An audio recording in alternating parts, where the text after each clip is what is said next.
Welcome back. It's now time for Midday Sports. Reggae Boys head coach Steve McLaren has delivered a stern warning to his players after Tuesday night's group stage exit at the CONCACAF Gold Cup in Texas. The Jamaicans were beaten 4-1 by Panama, resulting in the team's earliest exit from the tournament since 2009.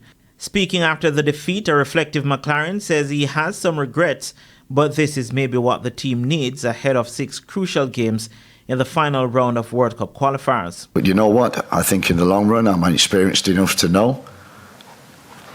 Yeah. Once the pain goes and the regret goes, I know which way to go forward.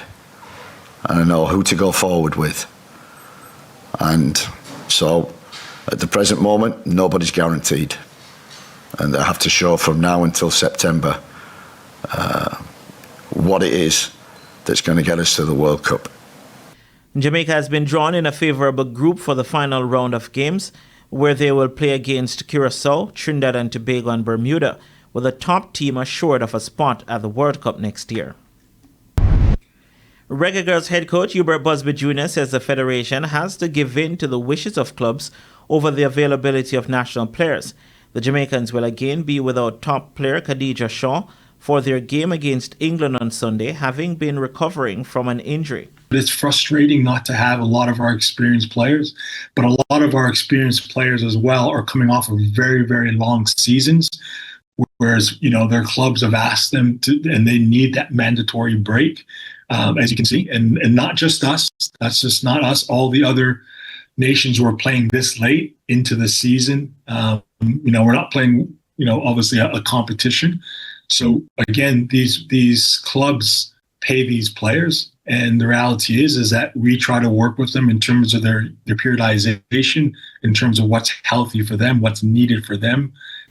Former under-20 player Jade Mitchell is the lone new face in the squad. And finally, the Lady Celtics have claimed their first Women's National Basketball League title after beating the Lady Eagles 63-61 in overtime on Tuesday night at the National Stadium courts to win their best-of-3 final series 2-1.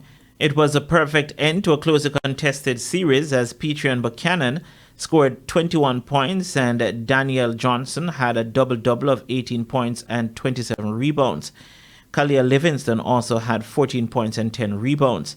The Celtics had a 36-25 lead at halftime, but were outscored 34-23 in the second half as the teams were tied 59 all at the end of regulation time. The Celtics added 4 points in overtime while the Eagles scored only 2. Carissa Robinson had a game-high 31 points for the Eagles. And that's it for your Midday Sports. I'm Renata Brown.